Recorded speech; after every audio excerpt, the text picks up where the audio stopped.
السلام علیکم ورحمۃ اللہ وبرکاتہ۔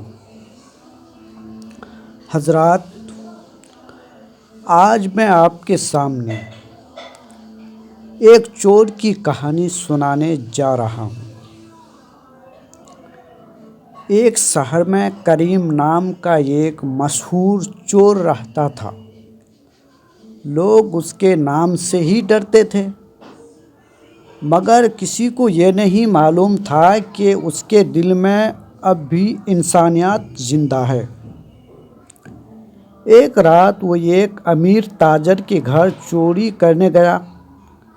گھر کے اندر داخل ہوا تو دیکھا کہ ایک بوڑھی عورت نماز پڑھ رہی ہے اور رو رہی ہے، یا اللہ میرے بچوں کو بھوکا نہ رکھنا۔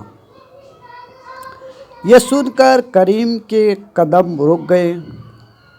اس نے چوری کرنے کے بجائے خاموشی سے اپنی جیب سے سارا چوری کیا ہوا مال نکالا اور اس عورت کے گھر رکھ دیا۔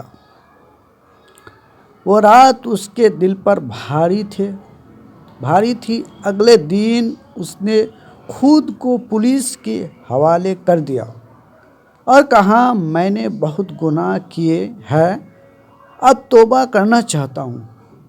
قید کے دوران اس نے محنت سیکھی، قرآن پڑھا اور دل بدل گیا۔ سزا پوری ہونے کے بعد وہ ایک ایماندار مزدور بن گیا۔ کچھ سال بعد وہی تاجر اسے پہچان گیا اور کہا، اللہ نے تمہیں ایک رات میں بدل دیا۔ کریم نے مسکرا کر کہا، اللہ کی رحمت چور کو بھی انسان بنا دیتی ہے۔ بے شک حق ہے۔